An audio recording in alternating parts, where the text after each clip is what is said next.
Hey everyone, let's discuss what kind of mindset helps a person clear any kind of competitive exam. You might have started preparing for, yeah, seriously preparing for your NDA 1 2025, right? और most of the times क्या होता है कि भाई difficulties feel होती है, mind में complications create हो गए कि यार मैथ्स भी पढ़ना है, गैट भी पढ़ना है, history, science, polity, English, geography सब पढ़ना है, राइट?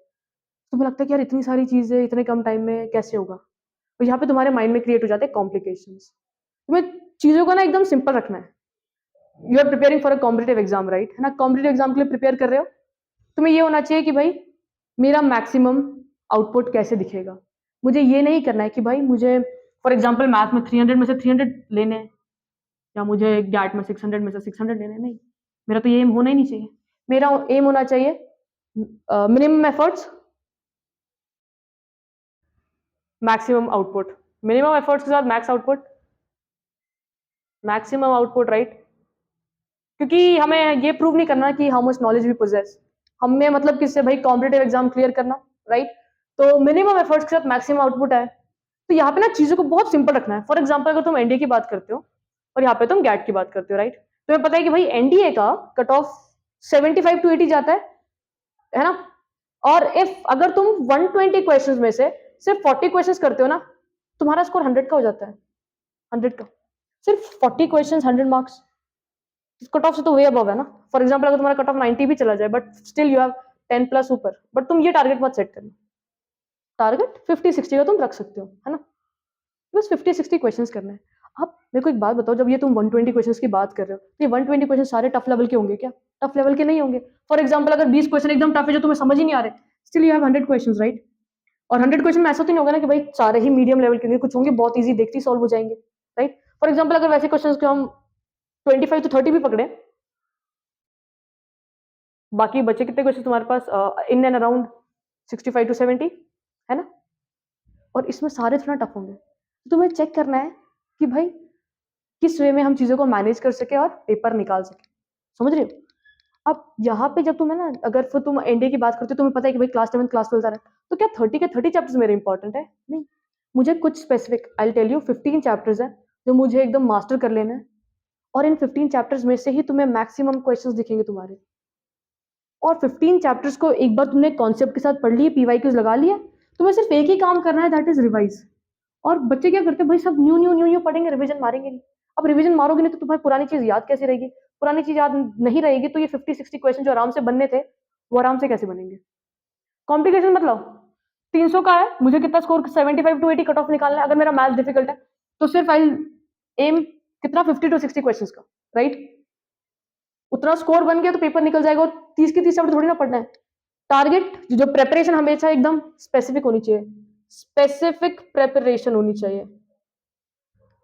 कैसी होनी चाहिए भाई? मिनिमम एफर्ट्स के साथ मैक्स आउटपुट दिखे मुझे। तुम्हें ये भी पता होगा कि भाई इसके अंदर जो तुम 15 चैप्टर्स प्रिपेयर करोगे ना, ये 15 के 15 चैप्टर्स टफ नहीं होने वाले।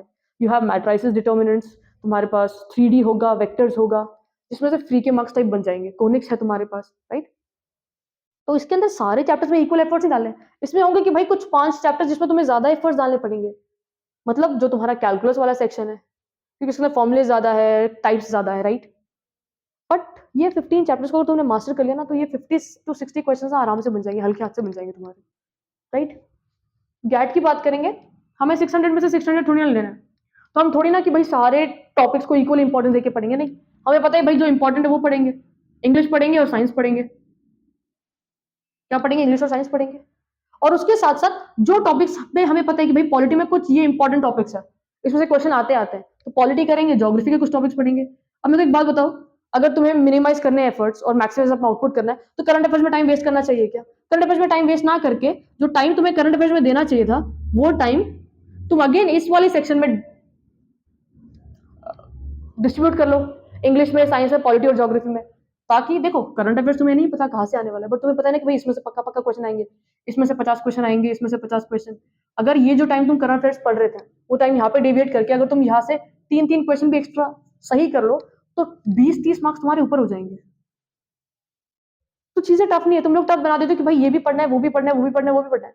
तुम्हें जब भी तुम कॉम्पिटेटिव एग्जाम के लिए प्रिपेयर कर रहे हो ना, कॉस्ट बेनिफिट रेशियो दिमाग में चलना चाहिए। अगर मैं इस चीज को पढ़ूंगा तो मुझे इसका बेनिफिट मिलेगा। अगर यस, हाँ मिलेगा डेफिनेटली, तो पढ़ूंगा। फॉर एग्जाम्पल एक टॉपिक है, जो बहुत वास्ट है और इसमें से आने क्वेश्चन 2-3 है और मेरे को पता भी नहीं वो 2-3 क्वेश्चन कौन से आने।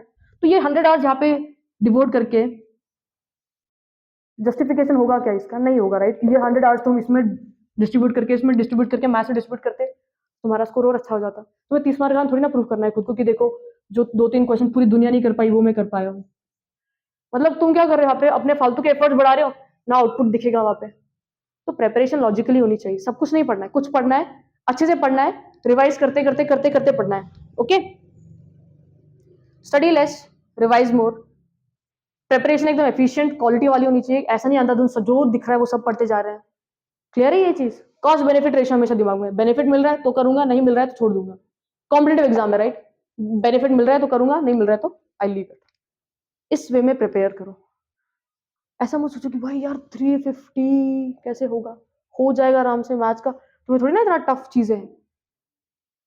और ये चैप्टर्स भी ना जस्ट चेकआउट कि भाई 15 चैप्टर्स कौन से इंपॉर्टेंट है, कैलकुलस और इजी चैप्टर्स भी थे तुम्हारे।